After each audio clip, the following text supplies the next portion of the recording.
At 9:27 a.m. on December 13, 1943, one P-40 fighter was already too late. Second Lieutenant Philip Adair was climbing through thin morning haze over northeastern India when the shape of the formation became clear. 64 aircraft.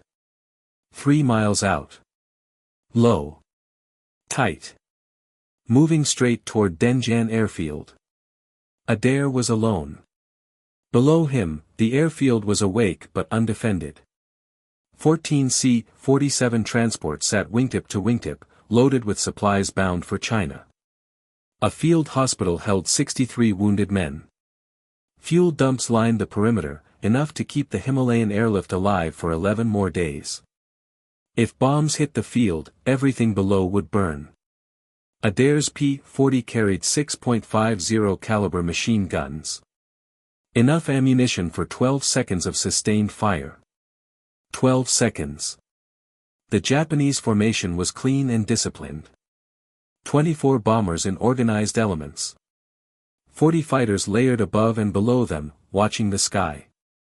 They were flying exactly as doctrine demanded. Escort first. Bombers protected. No gaps. Adair checked his fuel. Full internal tanks. 90 minutes of flight time at combat power. He checked his radio. No friendly fighters within 38 minutes. Too far. Too late.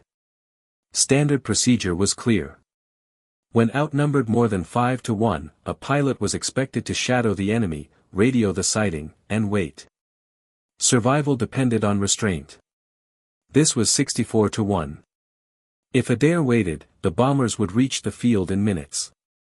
If he attacked, he would be dead long before help arrived. The formation was now 3,000 feet below him. The bombers' noses were steady. Their crews were relaxed. They expected resistance closer to the target, not here, not now. Adair pushed the throttle forward. The Allison engine responded instantly, its roar filling the cockpit. Manifold pressure climbed. Airspeed built. The P-40 surged ahead, climbing into position with the sun behind him. No hesitation. No radio call. No request for permission. He had made his choice. One fighter. 64 enemy aircraft. 12 seconds of ammunition. No backup. No margin. By every rule written before this moment, Philip Adair should have turned away. So why didn't he? There was a reason no one else had tried this. By late 1943, air combat doctrine in the China, Burma, India theater was brutally pragmatic. Pilots did not survive by courage. They survived by discipline. Every engagement was governed by ratios, probabilities, and rules written in blood. One rule mattered more than all the others. Never engage when you are outnumbered more than 5 to 1. That rule wasn't theoretical. It was statistical. In the previous 8 weeks alone, Japanese air raids across northeastern India and northern Burma had destroyed 47 Allied transport aircraft on the ground and killed more than 100 personnel. In nearly every successful attack, the pattern was the same: massed bombers, heavy fighter escort, no early interception. Once bombs were released, the damage was irreversible. Denjan airfield was not built to fight back. There were no active fighter patrols overhead that morning. Anti-aircraft defenses were minimal, designed to discourage low-level strafing, not to stop a coordinated bomber stream. The field existed for one purpose: to keep transport aircraft moving over the Himalayas. It was a logistical artery, not a fortress. The Japanese understood that. Their formation reflected years of refinement. The Mitsubishi Ki-21 bombers flew in tight, mutually supporting groups, their release patterns calculated to blanket a target with high explosive and fragmentation bombs. Above and below them flew Nakajima Ki-43 fighters, light, agile, and deadly in the hands of experienced pilots. The escorts were not there to chase kills. Their job was to deny access. To block, distract, and destroy anything that threatened the bombers before release. Against that system, a single fighter was irrelevant. The P-40 itself offered no comfort. By 1943, the aircraft was already being replaced in frontline units by faster, higher-flying designs. It was rugged, reliable, and forgiving, but it lacked the climb rate and turning performance of newer fighters. Against the Ki-43, it was especially vulnerable. In a sustained turning fight, the lighter Japanese aircraft could bleed speed without stalling, tighten its circle, and slide effortlessly onto a P-40's tail. American pilots were trained accordingly. Do not turn. Do not linger. Make one pass, then extend away at full power. Regain altitude. Reset the fight on your terms. That doctrine assumed one critical condition. That the pilot could disengage. Philip Adair could not. If he broke away, the bombers would simply reform. Their navigation was precise. Their timing was disciplined. They would reach Denjan with or without him. Even if he survived, the field below would be destroyed, the transport aircraft burned, the wounded killed in their beds. Shadowing the formation offered no advantage. Reinforcements were 38 minutes away. The bombers were less than 10 minutes from release range. Every option that preserved his life guaranteed failure. Every option that offered a chance of success guaranteed his death. This was the wall no one else had crossed. A single fighter could not destroy an escorted bomber formation. Even killing one bomber would not stop the attack. The remaining aircraft would close ranks and continue. The escorts would adapt, tighten their screen, and hunt the intruder until he ran out of speed, altitude, or ammunition. 12 seconds of fire. That was all Adair carried. Not 12 seconds per pass. 12 seconds total. At best, that meant 6 short bursts. 6 chances to do something meaningful before 40 enemy fighters converged on his position. 6 chances before the physics of air combat caught up with him. Japanese pilots had faced lone interceptors before. They knew how these encounters ended. A few minutes of chaos, perhaps a damaged aircraft, then silence. The escorts always won in the end. Adair knew this too. He was not ignorant of the math. He was not misinformed. He was not reckless. He simply understood something the doctrine did not account for. This mission was not about winning an air battle. It was about breaking certainty. Bombing required order. Formation. Timing. Confidence.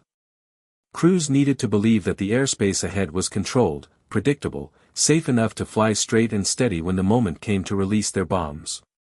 If that confidence shattered, accuracy vanished with it. Adair did not need to destroy the formation. He needed to make it unravel. That meant attacking the bombers first, ignoring the fighters, and forcing chaos into a system that depended on calm. It meant diving into the heart of an escort screen designed to kill him. It meant staying close, staying aggressive, and refusing to disengage even when every instinct screamed to escape. No manual taught this.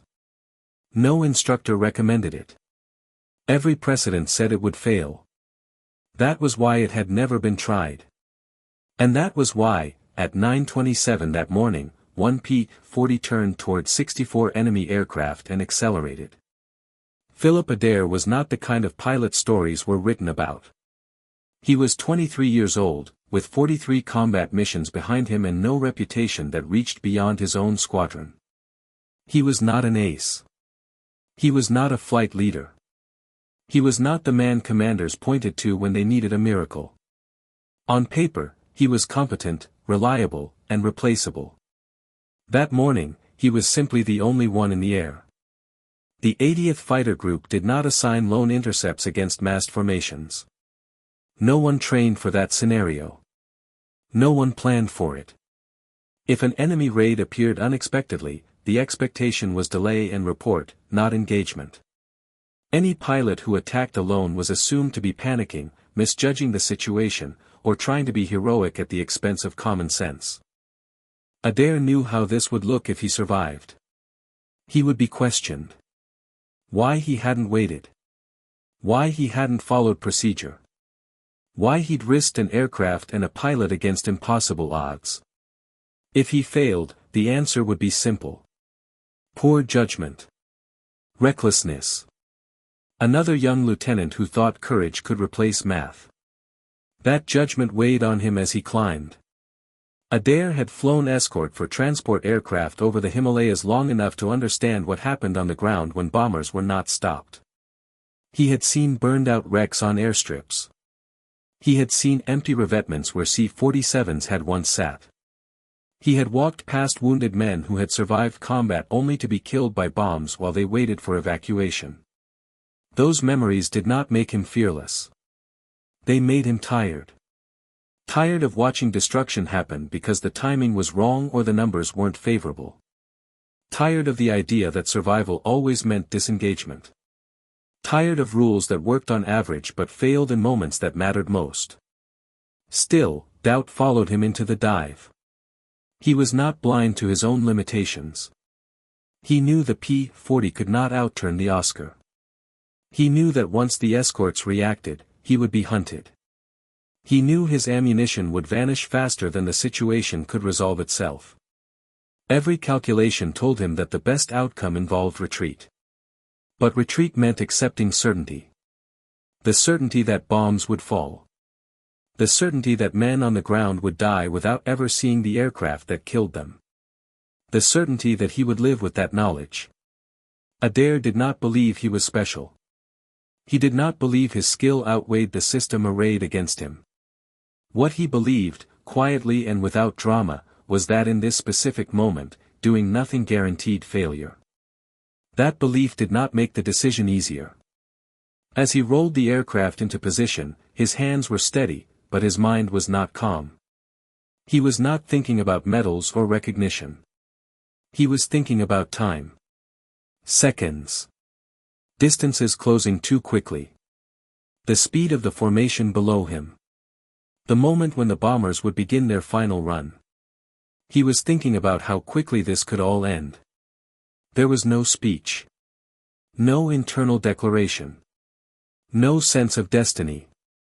There was only the understanding that once he committed, there would be no clean exit. Every pilot learned early that hesitation killed faster than enemy fire. Adair felt that truth as he lined up his approach. If he waited for certainty, he would lose the only advantage he had left. Surprise. The Japanese pilots below were professionals. They flew according to doctrine because doctrine worked. They had no reason to expect a single fighter to challenge them so far from the target. No reason to anticipate an attack that made no tactical sense. Adair intended to exploit that assumption. Not because he was confident he would survive. But because, for the first time that morning, the uncertainty would belong to someone else. The P-40 was never designed to survive what was about to happen. At its core, the aircraft was built around one assumption, that the pilot retained control. As long as the control surfaces responded and the engine kept running within limits, the airplane would forgive mistakes. Once those systems failed, forgiveness ended quickly.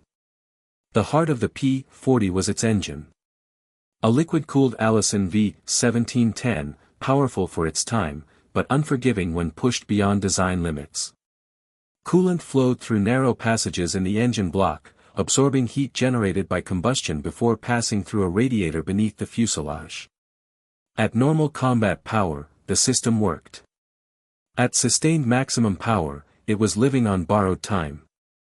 The temperature limits were clear. Above 210 degrees Fahrenheit, were accelerated.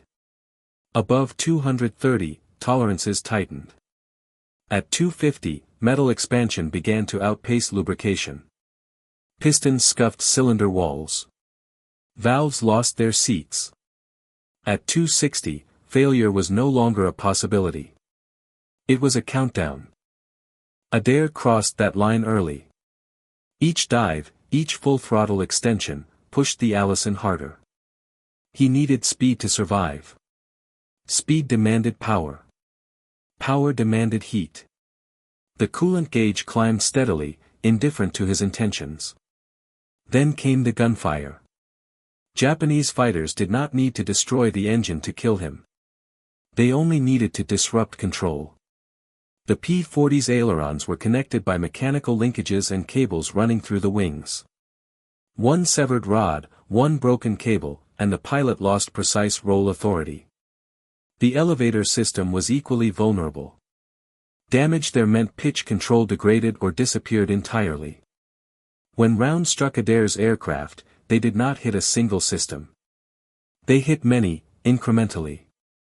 First came the coolant loss. Green fluid sprayed across the windscreen as the radiator or reservoir was punctured. Without coolant, heat stopped being a gradual problem. It became immediate. The engine temperature surged past redline. Pre-ignition began. Combustion occurred before pistons reached the correct position. The engine vibrated, protesting every revolution. Then oil pressure dropped. Oil was the engine's last defense. It separated metal from metal, absorbed friction, carried away heat. Without pressure, moving parts began grinding directly against each other. Bearings overheated. Connecting rods deformed. The engine was destroying itself from the inside. At the same time, control response degraded. The right aileron no longer behaved symmetrically. Roll input produced uneven results. The aircraft wanted to fall into a spiral. The elevator trim, damaged or jammed, forced the nose downward. Gravity and aerodynamics combined to pull the P-40 into a dive it could not easily escape. This was the point where doctrine ended. Flight manuals addressed engine fires. They addressed control damage. They addressed bailout procedures. They did not address all of those failures occurring simultaneously, under pursuit, at low altitude, over hostile jungle. Standard procedure for an engine fire was immediate shutdown and bailout. That assumed altitude. Standard procedure for control failure was to trim what remained and prepare for impact. That assumed impact was survivable. Adair had neither luxury. At 8,000 feet and descending, a bailout would drop him into jungle controlled by enemy patrols. Survival after landing was unlikely. Remaining in the aircraft meant riding a machine that no longer obeyed conventional inputs. The aircraft was trying to kill him. But it was also obeying physics. Aerodynamics did not care about doctrine. They cared about forces. Lift, drag, gravity, thrust. When an aircraft flew upright, lift acted upward, countering gravity. Control surfaces deflected airflow to shape that lift. When those surfaces failed, lift became unstable. The airplane sought equilibrium, usually nose down, accelerating until impact. But those same forces behaved differently when inverted. Upside down, lift reversed direction. What had pushed the aircraft upward now pushed it downward relative to the fuselage. Control inputs, even damaged ones, also reversed their effects. A stuck aileron forcing one wing down when upright would force that wing up when inverted. The P-40 was never meant to be flown this way for long. Its fuel system was gravity-fed and optimized for positive G, inverted flight starved the engine of fuel. Oil pooled where it was not supposed to be. Negative G pressed blood into the pilot's head, narrowing vision, threatening blackout. But for brief moments, inverted flight offered something upright flight no longer could. Control. When Adair rolled the aircraft inverted, the broken system stopped fighting him and started working for him, accidentally. The damaged aileron forced the correct correction. The jam trim pushed the nose toward level instead of down. The aircraft, which had been accelerating toward death, slowed its descent. It was not stable. It was barely flyable. But it responded. This was the blind spot. Every system failure that doomed the aircraft upright created a narrow window inverted. A window measured not in minutes, but in seconds. The engine sputtered as fuel flow became erratic. Power surged, then faded. The pilot could feel the airplane slipping toward uncontrolled motion again. So he flipped back. Upright to feed fuel. Inverted to regain control. Upright to keep the engine alive. Inverted to keep the aircraft from diving. Flip. Descend. Flip. Climb. This was not flying in the traditional sense. It was negotiation. A constant bargaining with physics, trading one danger for another, never eliminating either. The manuals never imagined this because no engineer designed for a pilot to fly a dying aircraft upside down for miles. But the airplane did not know what it was designed for. It only knew forces. And Adair was learning, moment by moment, how to use those forces against the failure trying to kill him. There was no moment when Philip Adair told himself this was a good idea. The decision did not arrive fully formed. It emerged under pressure, built from seconds stolen from a situation that refused to slow down. By the time the engine temperature crossed into the red and the control response began to soften, the choice had already been made. He was committed. Turning back now would not save the aircraft. Reducing power would not undo the damage already done. Every system that mattered was failing, one after another, regardless of his intentions. The only question left was how that failure would end. Standard procedure demanded disengagement. Standard procedure assumed survival was still possible. Adair looked down through the canopy and saw the bombers again, scattered now but not gone. Several groups were attempting to reform. They were fewer, disorganized, but still within reach of the target. If they stabilized, even briefly, bombs would fall. He could leave. He could dive away, nurse the engine until it quit, and bail out while he still had altitude. That option remained open for a few more minutes. It was the last clean exit available to him. But it would leave the job unfinished. The Warhawk shuddered as he pushed it back into a shallow dive. The Allison protested, vibration traveling through the airframe and into the control stick. The coolant gauge was useless now, pinned beyond its limits. Oil pressure was dropping, the needle sliding toward zero with deliberate indifference. He knew what that meant. An engine without oil pressure did not fail instantly. It destroyed itself slowly, grinding its own internals into scrap until something seized or snapped. When that happened, power would vanish completely. The aircraft would become a glider with too much drag and too little control. Adair chose to spend what little life the engine had left. He aimed for the bombers again. This was the decision that broke the rule. Not the decision to attack alone. That had already happened. This was the decision to stay close when every instinct demanded distance. To remain inside the escort screen instead of extending away. To trade speed and altitude for proximity and pressure. He fired short bursts, deliberately. No spray. No waste. Each trigger pull was measured against the knowledge that ammunition was disappearing faster than time. He did not need to destroy the formation. He needed to keep it unstable. The Japanese pilots responded quickly now. Fighters closed in from multiple angles, their movements sharper, more aggressive. Surprise was gone. What remained was persistence. Rounds struck the aircraft again. The right wing took hits. Fabric tore. Metal buckled. The control stick grew heavier in his hand. Inputs produced delayed responses, then uneven ones. The aircraft no longer felt like a single machine. It felt like several broken systems arguing about which direction to fail. Adair did not try to fight the fighters. He ignored them.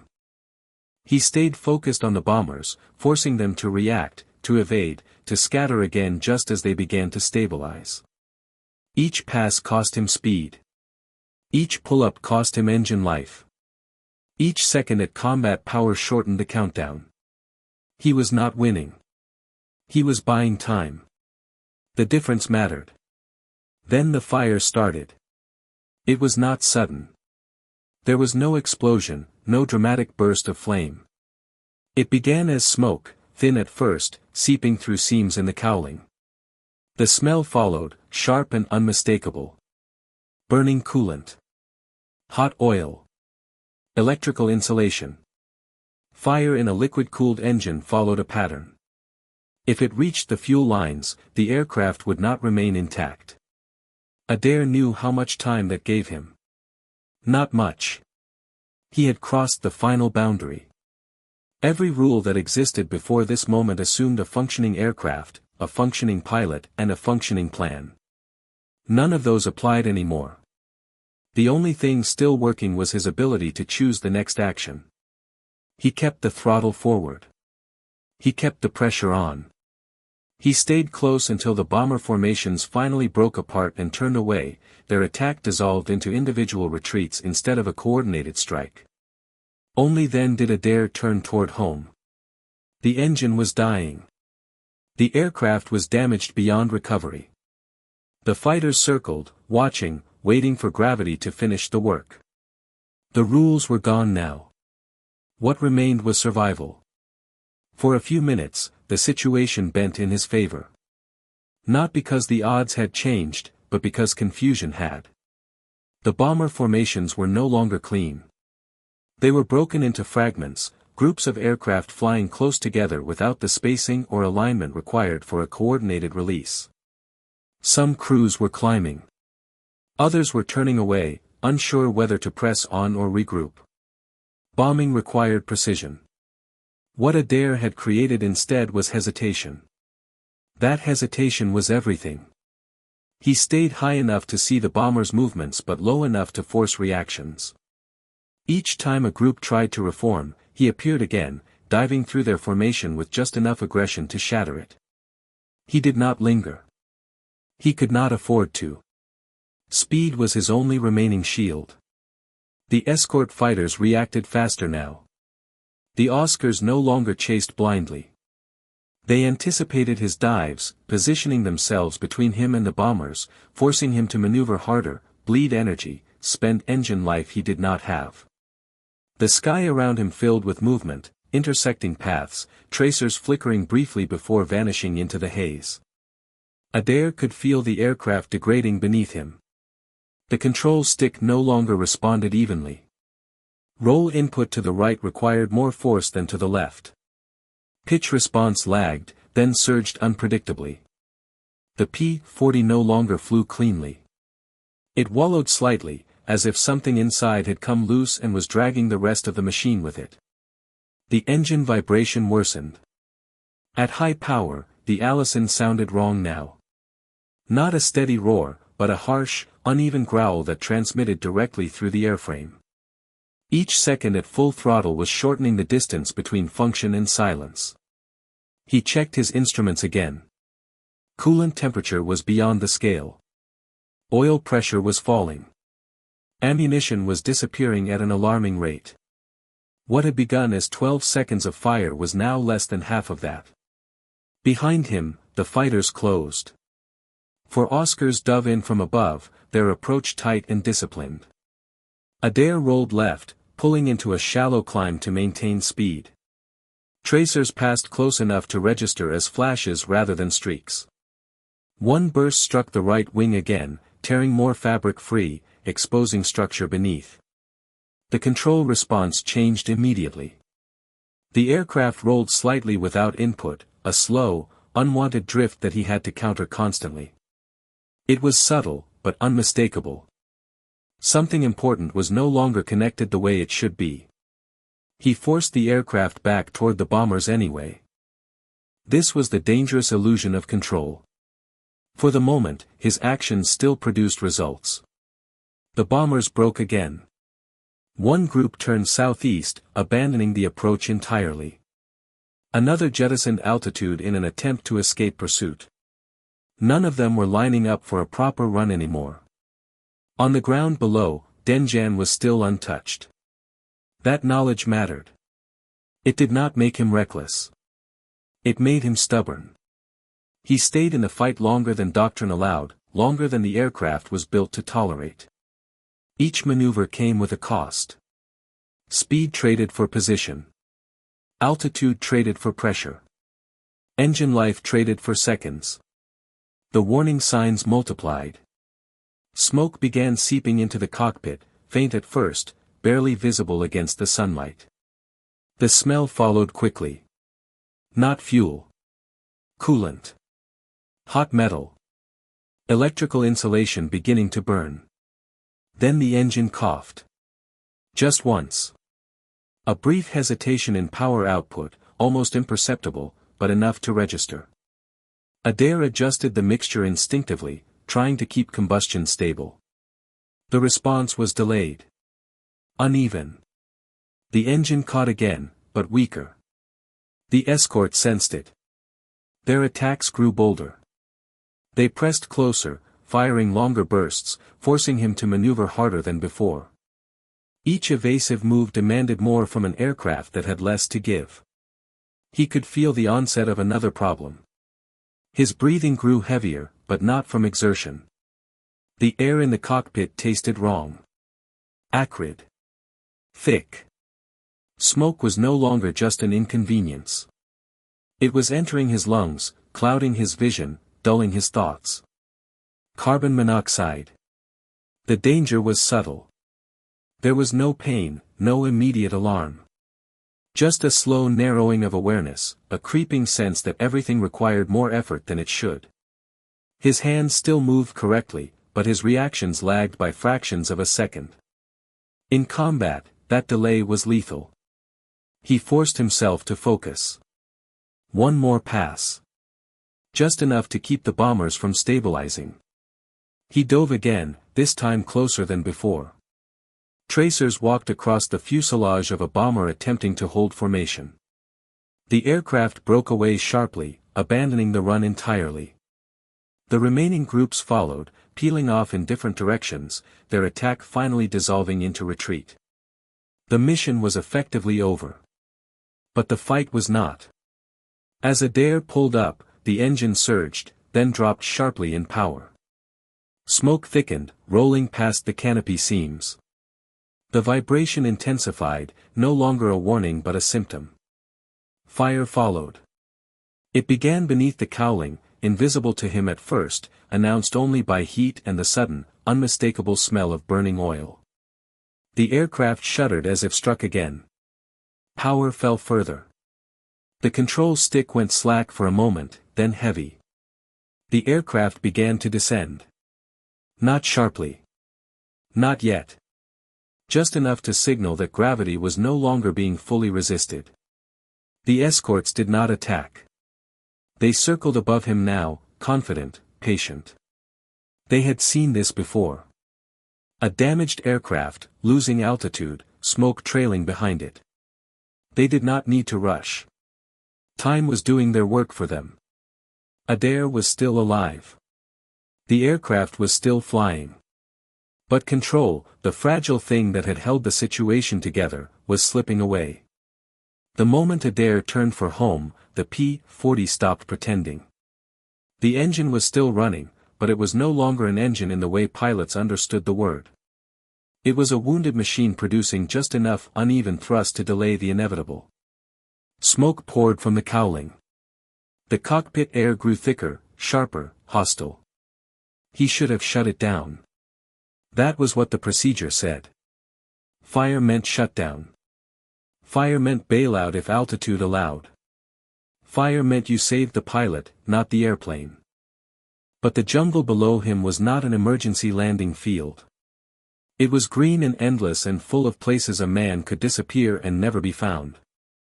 And he was already low enough that a bailout would not be clean. The Warhawk was descending at a rate that felt small now but would become final within minutes. He chopped the throttle, trying to reduce heat. The engine RPM fell, the vibration changed, but the fire did not disappear. It only softened, as if it were waiting for fuel again. He leaned the mixture briefly, starving the engine for a few seconds at a time, then pushing it forward so the Allison could catch again. The engine coughed, sputtered, nearly quit, then returned, rough, weakened, alive. It was not a fix. It was a delay. The Oscars stayed with him. They did not fire. They circled above and behind, watching his smoke trail, watching his altitude bleed away, waiting for the moment he would have no choice but to crash or surrender. One fighter slid close enough that Adair could see the pilot's head and goggles. A gesture followed. Downward. A clear message. Land. Give up. Become a prisoner. Adair did not answer. He kept his eyes forward, toward friendly territory that might as well have been a different world. The cockpit smoke grew worse. It was no longer just engine smoke. It was electrical, burning behind the instrument panel where bullets had torn through wiring bundles. The smell clawed at his throat. His eyes watered. His thoughts began to slow in ways that frightened him more than the fire. Carbon monoxide did not announce itself like panic. It arrived like fatigue. Like confusion. Like a soft hand closing around the brain. His vision tunneled slightly. The edges grayed. His mouth felt dry. His hands remained on the controls, but the connection between intention and action became delayed, as if his body was receiving commands through mud. He slid the canopy open to clear the smoke. Wind blasted into the cockpit, tearing at his goggles, ripping smoke out in bursts, but it also made breathing harder. The slipstream was harsh, turbulent, and cold enough to feel like a physical force. Then the controls changed again. The right aileron went soft, too soft, then failed completely. The aircraft rolled right without command. The nose dropped. The P-40 entered a dive that Adair could not arrest with normal inputs. He hauled back on the stick and felt almost nothing. The elevator response was damaged, partial, unreliable. The dive steepened. Altitude fell faster than his instruments could translate into meaning. The jungle rose to meet him in a way that felt unnatural, as if the ground had become impatient. This was the point where most pilots died. Not in the fight. Not in the fire. In the final seconds when the aircraft ceased to obey and gravity did the rest. Adair had seconds to choose between two deaths. Right side up, the damaged control surfaces were driving him into the ground. But inverted, the physics would reverse. If he rolled the aircraft upside down, the same broken aileron that forced the right wing down would now force it up. The jam trim that pushed the nose toward the jungle would now push it away. The failure itself might become an accidental control system. It was an idea so wrong that it didn't belong in any manual. It belonged in desperation. At 1,800 feet, Adair rolled the P-40 completely inverted. -G slammed him against his shoulder straps. Blood surged into his head, turning the world red around the edges. His stomach lurched. The engine sputtered as fuel feed became erratic, then caught again, rough but producing power. And the nose came up. The descent slowed. Not stopped. Not fixed. But slowed enough that the next minute was no longer guaranteed death. He held the inverted attitude for as long as he dared, seconds that stretched into a strange, violent calm. Airspeed stabilized near the edge of control. The aircraft responded, barely, like an injured animal that still understood fear. Then the engine began starving again.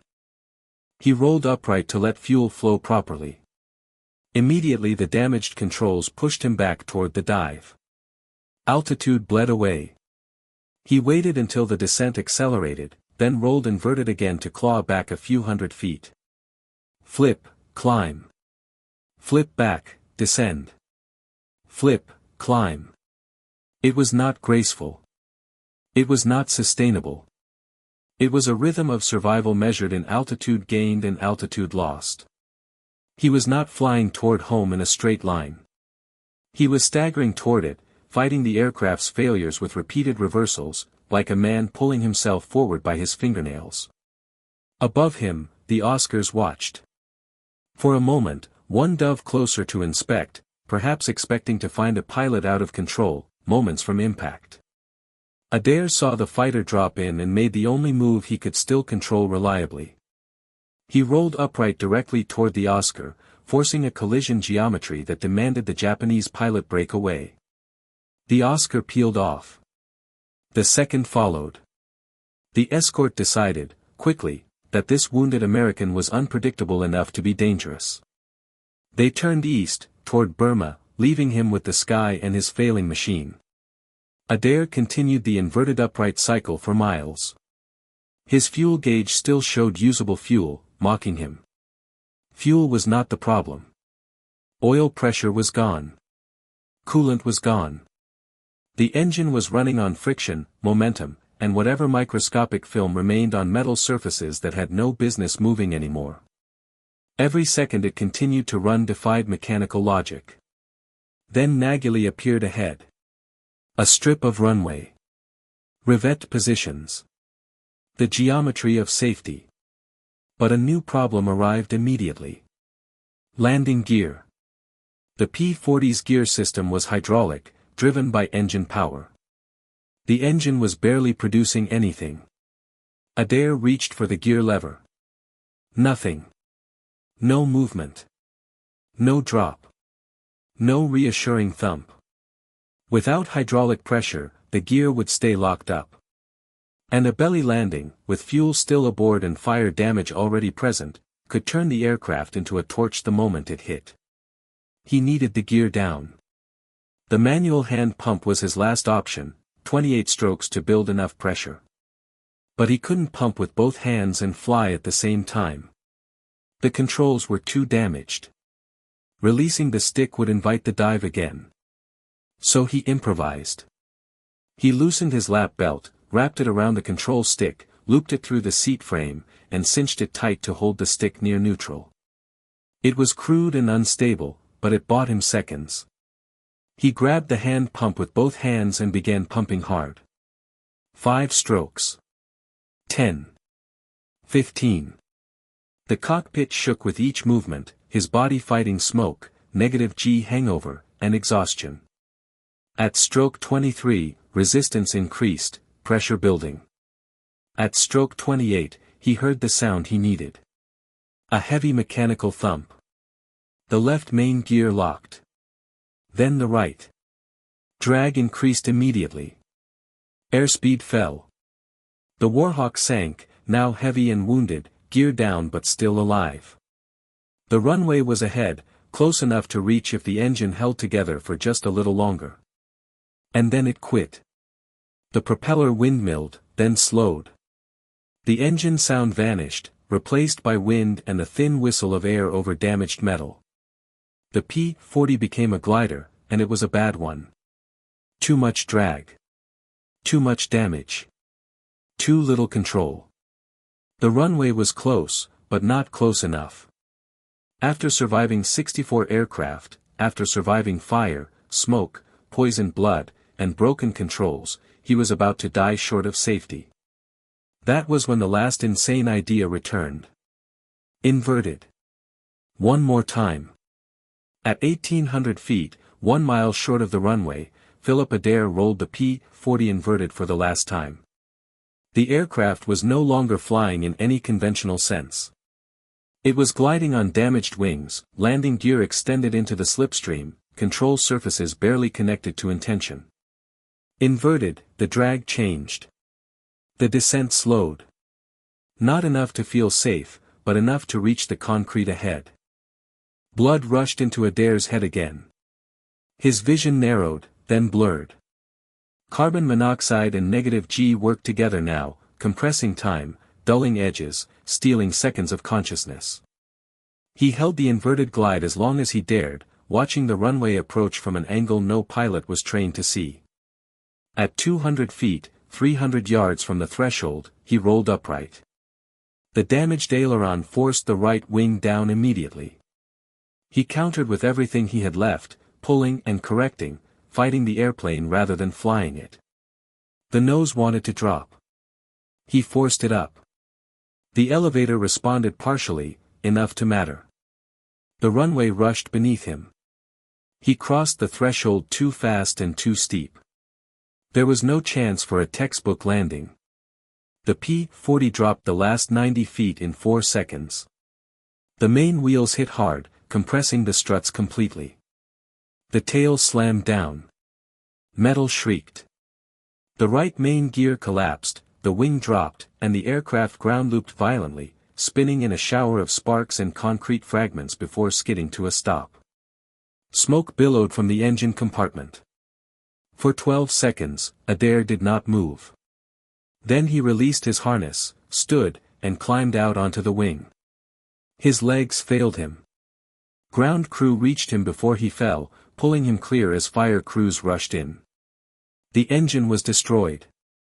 Piston seized. Crankshaft warped. Coolant and oil everywhere. The aircraft would never fly again. But the airfield was intact. Intelligence reports confirmed what the ground already knew. All 24 bombers had turned back without releasing their ordnance. No bombs fell on Denjan. No transport aircraft were destroyed. No wounded men died in their beds. The Himalayan airlift continued without interruption.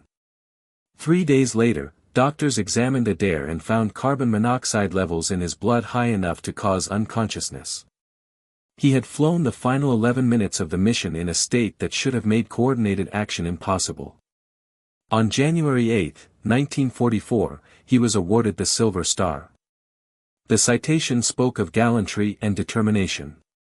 It did not mention inverted flight. It did not mention the broken rules or the improvised solutions. Those details did not fit neatly into doctrine. Adair flew 95 more combat missions. He became an ace. He survived the war. The P-40 did not gain a new manual section. No training syllabus was rewritten to teach what he had done. Modern air forces prefer solutions that can be repeated. This one could not. What remained was not a lesson to be copied, but a reminder. That sometimes survival is not about having the right machine, or the right numbers, or the right doctrine. Sometimes it is about recognizing when none of those apply anymore, and refusing to stop thinking anyway. On December 13, 1943, one pilot did not win an air battle. He simply refused to die when every system around him said he should. And that was enough.